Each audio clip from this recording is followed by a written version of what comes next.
ये भला किस घर की कहानी होगी? कभी 12 बजे सो जाते हैं, जबकि मुझे यहाँ 12 बजे डिनर बनाना पड़ता है। अब मैं क्या करूँ? मेरी ससुराल का रूटीन तो बदलना मुश्किल ही नहीं, नामुमकिन है। अमृता ऐसे बोलकर खाना बनाने लगी। रात के 12 बज रहे थे। घर में भी सभी तरफ शांति थी और बाहर से बस कुत्ते वगैरह के भौंकने की आवाजें आ रही थी। घर में अमृता की सास और ननंद थी, लेकिन वो भी अपने अपने कमरों में थी। हे भगवान, इस वक्त खाना बनाना तो खतरों के खिलाड़ी खेलने जैसा है। रात की अपनी नींद मारो और फिर अकेले घर में खड़े होकर भूतों के साथ खाना बनाओ। अमृता ऐसे बोल ही रही थी कि तभी दरवाजे की घंटी बज गई। अब 12:30 बज चुके थे। घंटी बजते ही उसकी जान में जान आ गई और वो तेजी से दरवाजे पर गई। स्वागत है। अमृता, जल्दी बताओ, मेरा नहाने का पानी तैयार तो है ना? सब कुछ रेडी है, आप नहा लीजिए। ससुर जी, मैं बस अभी खाना लगा रही हूँ। अरे नहीं नहीं बहू, खाना वाना मत लगा। अभी पहले मैं भी नहाऊंगा, उसके बाद खाएंगे। गोविंद ऐसे बोलकर सोफे पर आराम करने लगा। वहीं गोपाल फ्रेश होने चला गया था और अमृता ने खाना तैयार कर दिया। इसी सब में रात के 1 बज गए और जब सभी फ्रेश हो गए तब अमृता ने अपनी सास और ननंद को भी आवाज लगाई। माँ जी, ईशानी, आ जाइए, डिनर रेडी है। अमृता की बात सुनकर ईशानी और निर्मला भी कमरों से निकल आई और सभी रात के 1 बजे डिनर करने बैठ गए। डिनर करते ही वो लोग बातें कर रहे थे और अमृता के घर में ऐसा माहौल था जैसे मानो रात के 1 नहीं 8 बज रहे हों। अरे गोविंद जी, जानते हैं आज क्या हुआ?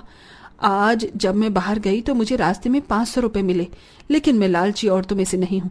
मैंने उन्हें उठाया और पुलिस को दे दिया। बहुत अच्छे। हमें कभी भी ऐसे किसी का पैसा नहीं रखना चाहिए। मुझे तुम्हारे ऊपर गर्व है निर्मला। सभी ने ऐसी ही बातें करते हुए लगभग 1:30 बजे तक डिनर किया और फिर अमृता ने सभी के लिए चाय बनाई। अमृता के ससुराल में ऐसे ही होता था। उसका पति और ससुर दोनों रात के 12:30 बजे तक ऑफिस से आते थे, जिसकी वजह से सभी खाना देर से खाते थे। लेकिन सिर्फ यही वजह नहीं थी। अमृता की सास थोड़ी सी अंधविश्वासी थी। उसका मानना था कि जब तक घर में मर्द न आए खाना खाना शुभ नहीं रहता है, जिसकी वजह से कोई भी 1 बजे से पहले डिनर नहीं करता था।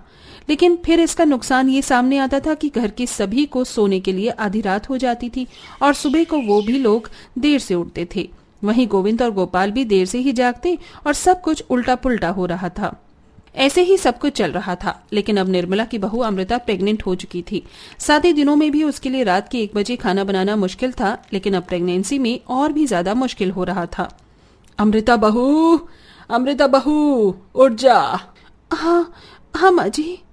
बहू, रात के 12 बजने वाले हैं, जाग जा, तेरे ससुर जी और गोपाल आते ही होंगे।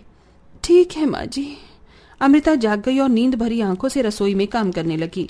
जब से प्रेग्नेंट हुई हूँ ये नींद कुछ ज्यादा ही आ रही है और साथ ही एक एक हड्डी भी दर्द कर रही है। मुझे सोना है। अमृता बेचारी ने बेदिली से रसोई में 12 बजे खाना बनाया और फिर 1 बजे तक सभी आ गए तो उन्होंने रात के 1 बजे डिनर किया। जब सभी डिनर करने को बैठे हुए थे तब अमृता बोली, माँ जी, प्रेगनेंसी की हालत में मुझे बहुत नींद आती है, एक एक हड्डी दर्द करती है। अगर मैं अधूरी नींद लेकर जागती हूँ तो मैं पूछना चाहती थी कि क्यों ना अब से मैं 7 बजे ही डिनर बना दिया करूँ और हम औरतें जल्दी खाना खा लिया करें।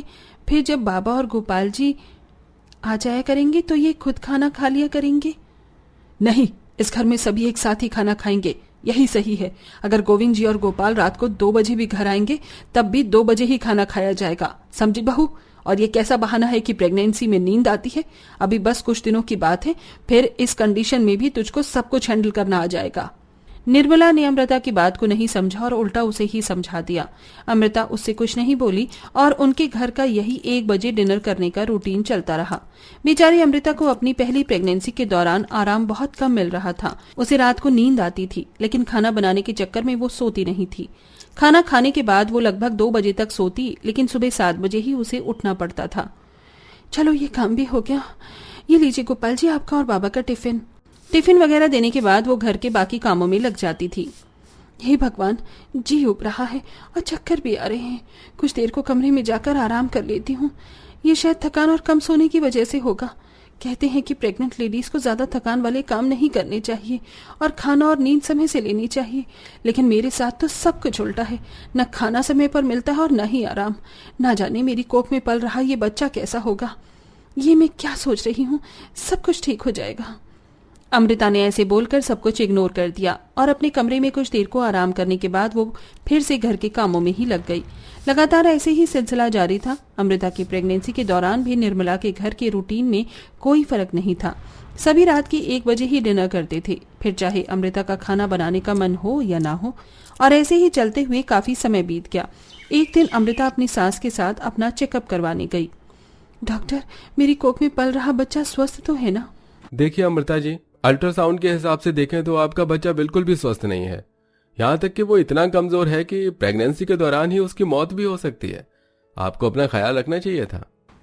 ये सुनते ही अमृता के पांव तले जमीन खिसक गई और उसने घबराते हुए पूछा, क्या मतलब है आपका डॉक्टर? मेरा बच्चा इतना कमजोर कैसे है?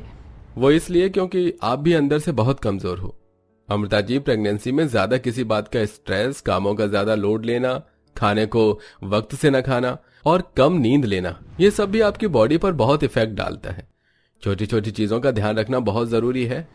डॉक्टर की बात सुनकर अमृता को समझ आया कि इस 1 बजे डिनर के रूटीन ने उसके बच्चे पर कितना बुरा असर डाला था।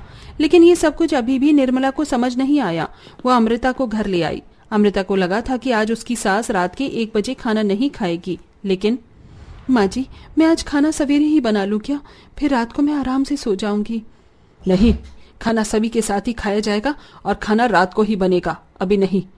माँ जी, आपने सब कुछ सुना, लेकिन फिर भी आप ऐसे बोल रही हो।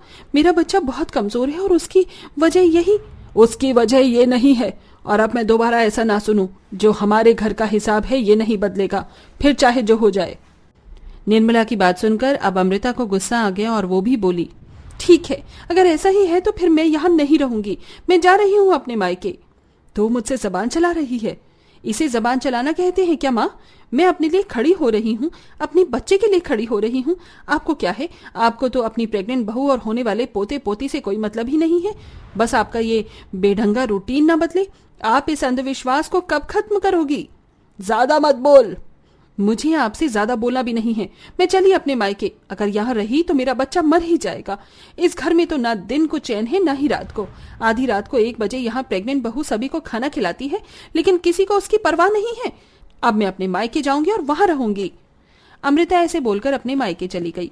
रात को जब गोपाल और गोविंद आए तब उन्होंने अमृता के बारे में पूछा और निर्मला ने गोपाल को पूरी बात बताई, लेकिन उसने ये नहीं बताया कि अमृता अपने मायके क्यों गई थी। अच्छा, अमृता ने आपके साथ बदतमीजी की माँ, मैं उसे कल बताऊंगा। अगले दिन गोपाल काम पर नहीं गया और वो अमृता के मायके पहुंच गया। वहां उसे अमृता से पूरी बात का पता चला। तब गोपाल अमृता से बोला, तुमने बहुत अच्छा किया अमृता, जो तुम अपने मायके आ गई। अब से तुम यहीं रहना। और रही बात घर की, तो मैं इस 1 बजे डिनर के रूटीन को भी खत्म करूंगा। और जब तक सब कुछ नॉर्मल नहीं हो जाता तुम ससुराल मत आना। ये मैं तुमसे बोल रहा हूं अपने बच्चे की खातिर। अमृता को अपने पति की बात सुनकर अच्छा लगा। कम से कम वो उसे समझ रहा था।